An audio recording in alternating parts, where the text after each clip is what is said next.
యోహాను వ్రాసిన ప్రకటన గ్రంథము 10వ అధ్యాయము. బలిష్ఠుడైన వేరొక దూత పరలోకము నుండి దిగివచ్చుట చూచితిని. ఆయన మేఘము ధరించుకొని ఉండెను. ఆయన శిరస్సు మీద మేఘధనస్సు ఉండెను. ఆయన ముఖము సూర్యబింబము వలెను, ఆయన పాదములు అగ్నిస్తంభముల వలెను ఉండెను. ఆయన చేతిలో విప్పబడి ఉన్న ఒక చిన్న పుస్తకం ఉండెను. ఆయన తన కుడిపాదము సముద్రము మీదను, ఎడమ పాదము భూమి మీదను మోపి సింహము గర్జించున్నట్లు గొప్ప శబ్దముతో ఆర్భటించెను. ఆయన ఆర్భటించినప్పుడు 7 ఉరుములు వాటి వాటి శబ్దములు పలికెను. ఆ 7 ఉరుములు పలికినప్పుడు నేను వ్రాయబోవుచుండగా 7 ఉరుములు పలికిన సంగతులకు ముద్ర వేయుము, వాటిని వ్రాయవద్దని పరలోకము నుండి ఒక స్వరము పలుకుట వింటిని.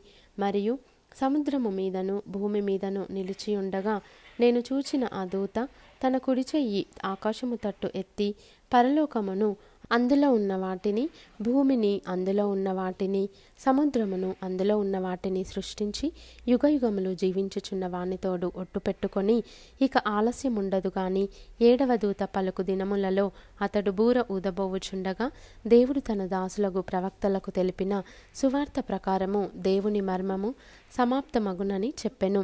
అంతటా పరలోకము నుండి నేను వినిన స్వరము మరలా నాతో మాటలాడుచు, నీవు వెళ్ళి సముద్రము మీదను భూమి మీదను నిలిచియున్న ఆ దూత చేతిలో విప్పబడియున్న ఆ చిన్న పుస్తకము తీసుకొనుమని చెప్పుట వింటిని.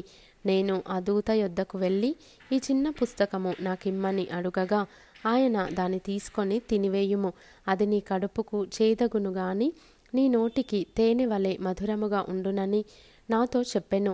అంతటా నేను ఆ చిన్న పుస్తకమును దూత చేతిలో నుండి తీసుకొని దానిని తినివేసి తిని, అది నా నోటికి తేనె వలె మధురముగా ఉండెను గాని నేను దానిని తినివేసిన తరువాత నా కడుపుకు చేదాయెను.